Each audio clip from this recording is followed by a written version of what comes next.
Please be seated.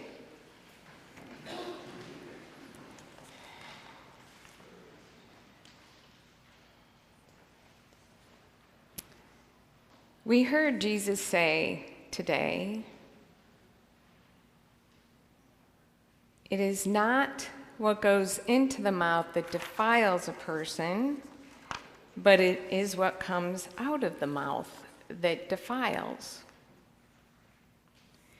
And then a little later, in the second paragraph, we hear him say, "I was sent only to the lost sheep of the house of Israel."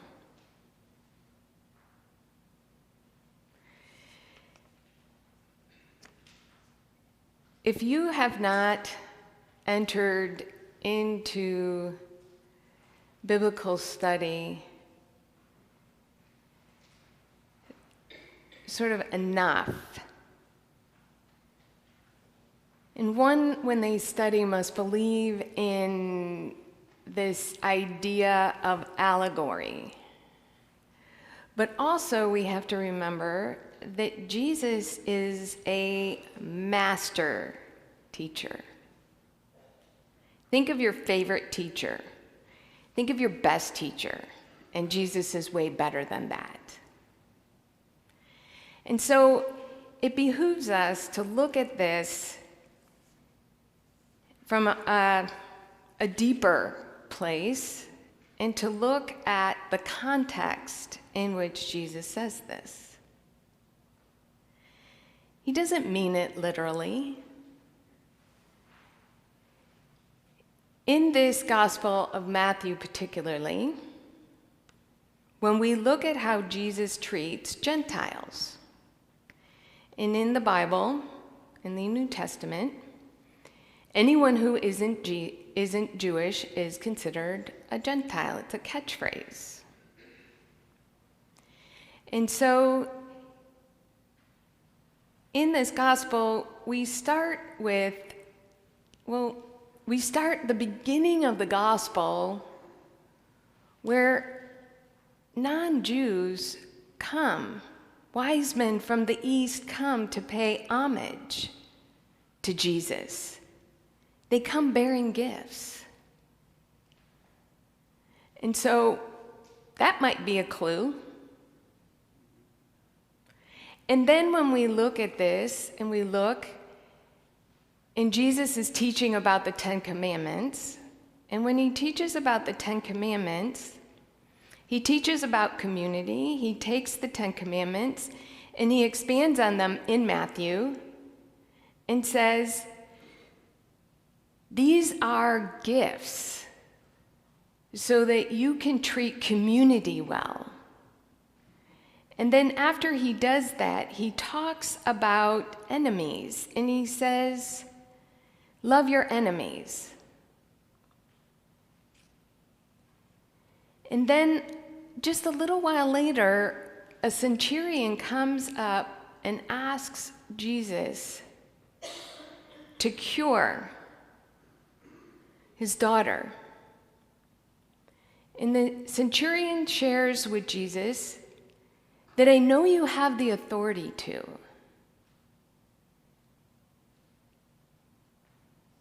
And Jesus heals the daughter. This is before this saying. Also in the Bible, in the story of Jesus in Matthew, there's demons that have come into someone. And their name is Legion, because there's so many of them. Do you remember the story? And Jesus puts them in the swine, and the swine go off. That's in Gentile territory. Jesus is pretty intentional. Jesus is consistent, if nothing else. Jesus went into Gentile territory in order to remove this legion of demons out of this person. This does not strike me as a Jesus who is hostile to Gentiles. This isn't even a Jesus that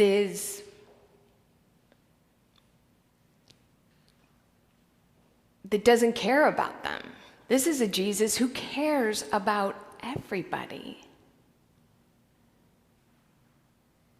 And then, you know this, the feeding of the 5,000, and then in Matthew, Jesus then goes back and feeds 4 more. I have to be honest, I never got that before. I never really understood why he did it twice. Like, yeah, great miracle, love it, says a lot. Do you know why he goes back and does it for 4,000 more people? He's in Gentile territory. He doesn't just feed the Jews on the Sermon on the Mount. He goes to the Gentiles and he feeds 4,000 of them. And so, folks, when Jesus says to this woman, I was sent only to the lost sheep of the house of Israel, it's ironic. He's being, dare I say, sarcastic.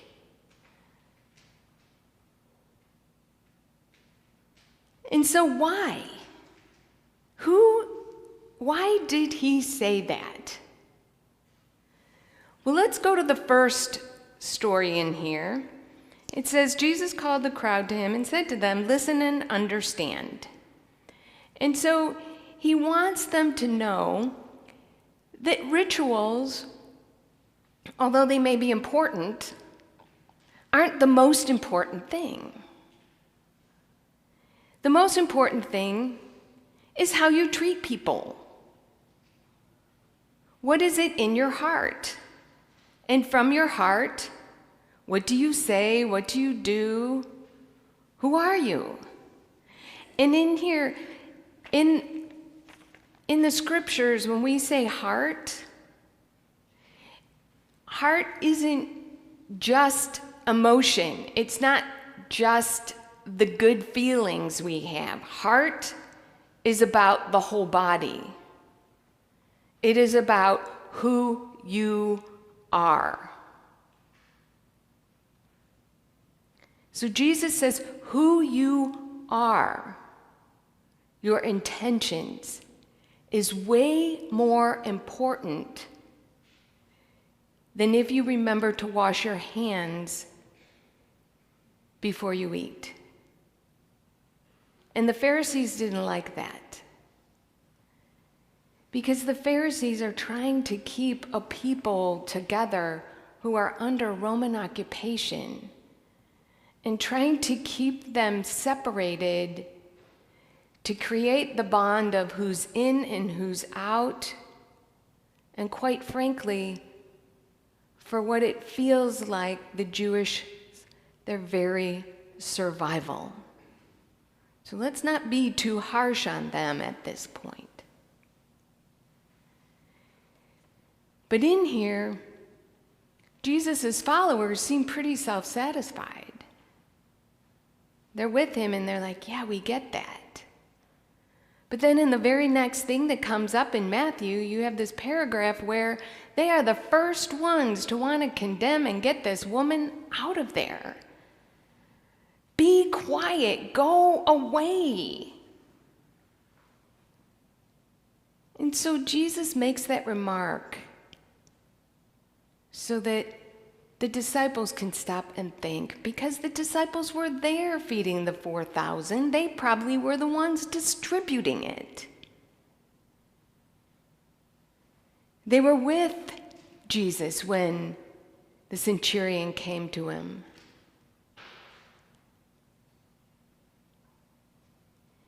And so what Jesus is saying in this gospel and the way they have been put together is, folks, no matter what your motivation is, to keep others out, whether it's because they're dirty or whether because they don't deserve it. Jesus is saying everyone is included. In this exchange about the dog, I was reading in this commentary, and it basically said the word Jesus uses is like puppy. Again, it's like if we read this, she says, even the puppies get the scraps. And this is a real, this is where two different customs come and really collide. Because the Jewish people would never have had a dog in their household. They would have never treated a dog as a puppy. But the Greeks and those living in the area of where they were, they did have puppies. And they did have them as members of their household. And so, something so little, so to speak, is something that can be manipulated to divide us so easily. So easily.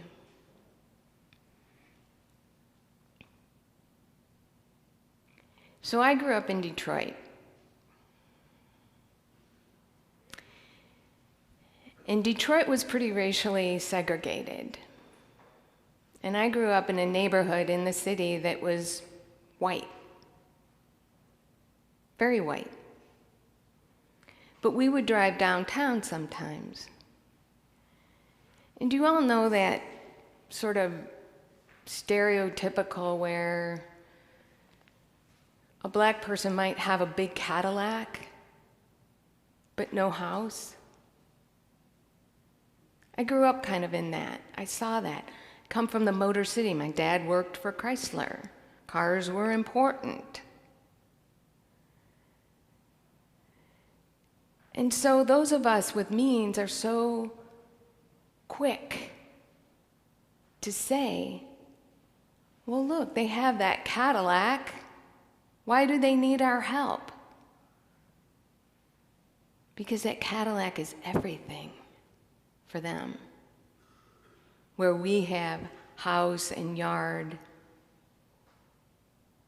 and lots of other things.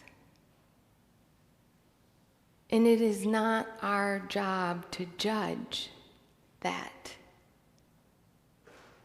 It is our job to see need and to address it. It's our job to say whether they drive a Cadillac or they're on a bike. If they say they're hungry, we need to feed them. Do you agree? I hope you do.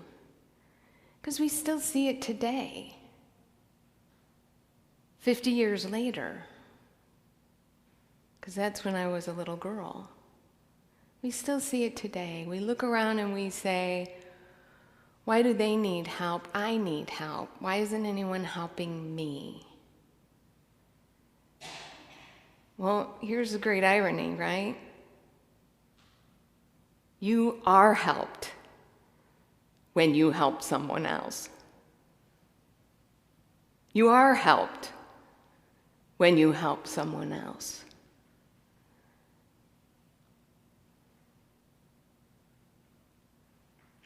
So how do we help each other? We don't want to get rid of all law. It's just like Jesus said over and over, I did not come to abolish the law. I came to fulfill it. I came for you to look at it differently. We don't want to abolish laws. We want to see where people are hungry, where people are without the means to have a home.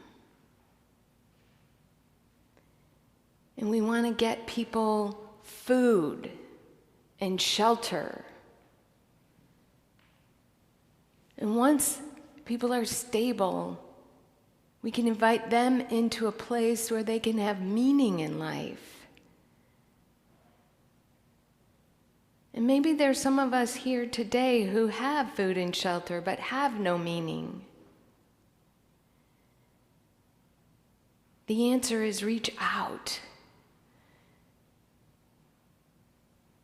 Because when Jesus says the summary of the law is to love God with all your heart, mind, soul, and strength, and to love your neighbor as yourself,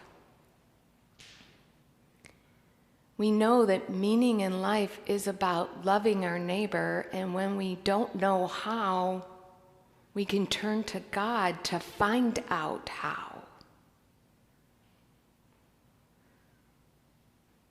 We can ask God, what shall we do? Where shall we go?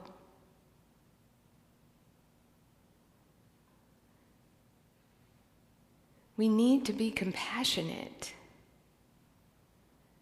to those around us, to love them where they are, the best we can with what we have.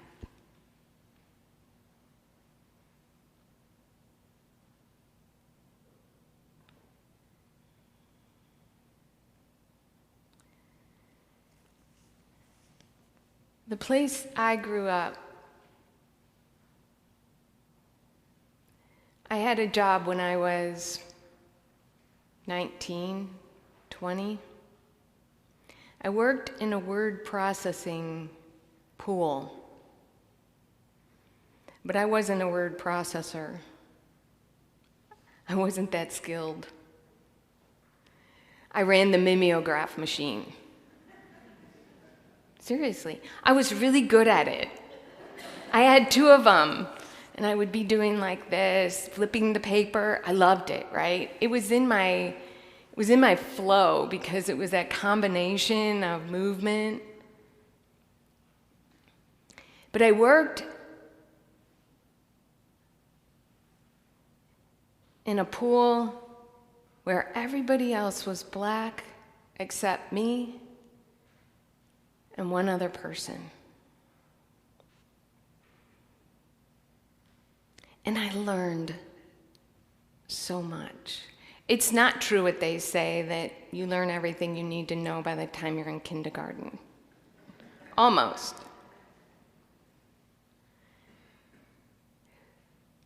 There was a woman there, her name was Jay. I loved Jay. You would have loved Jay.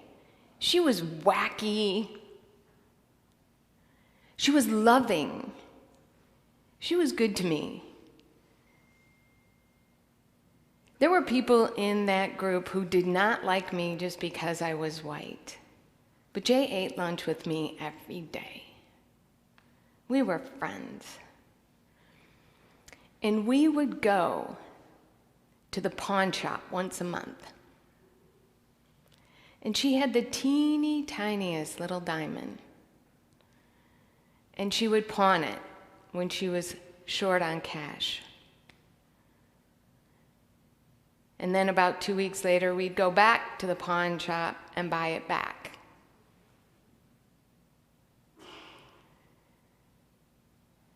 And I don't even think I was financially savvy enough to realize, like I didn't pay any attention to the transaction. I didn't realize she was losing $5 every time we did this. But what I did realize is that someone could have a job and still need money to live. And honestly, I wasn't seeing her come with flashy bags and expensive clothes. And honestly, I don't even know what she did with the money. But I know she needed it, and I know that we had to be really careful for both her and I where we went to lunch, because neither one of us had a whole lot of money.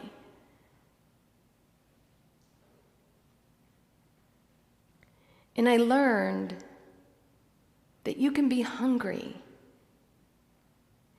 even when it looks like you shouldn't be, even when it looks like you have a good job.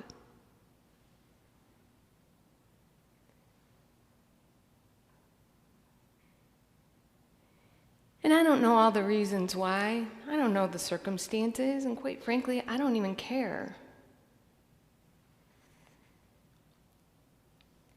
But there are a lot of people that are really in need right now. Need of things that just keep us safe and stable. And so how do we reach out to help? I think the first thing we need to do is we need to believe that everybody deserves to not be hungry. Do you believe that? Or are there some people like the Gentiles that it's okay that you won't even share the scraps under your table with?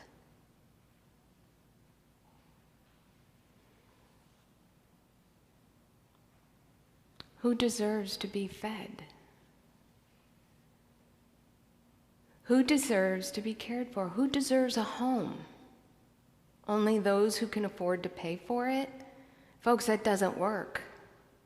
We know that.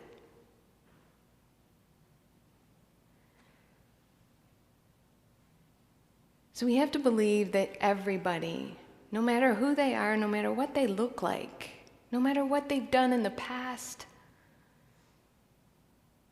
everyone deserves food, shelter, clothing, security, safety. Everyone deserves a second chance. And most of all, everyone deserves God's love. So if you're struggling to find God's love in your life, if you're struggling to find connection, connect with someone else and you will see the bounty of God's grace when we reach out to another. Especially those who you think are your enemies. For Jesus says there's no enemies. And in Paul's world, there's no enemies, only non-believers who need to learn about God and to learn to trust in God.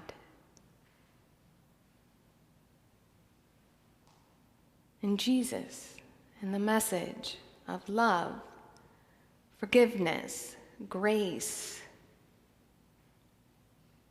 beauty. We are not here to judge. Well, some of us might be. But we are here to have compassion. And for some of us, we work in places where compassion is more difficult than other places. You see the same thing coming up over and over again. It gets tiresome. But there always is that possibility for it to be different that next time. Because we know with God, all things are possible. So we are all invited to eat the food that Jesus gave us, that heals the world and leads us to compassion and grace and joy and beauty.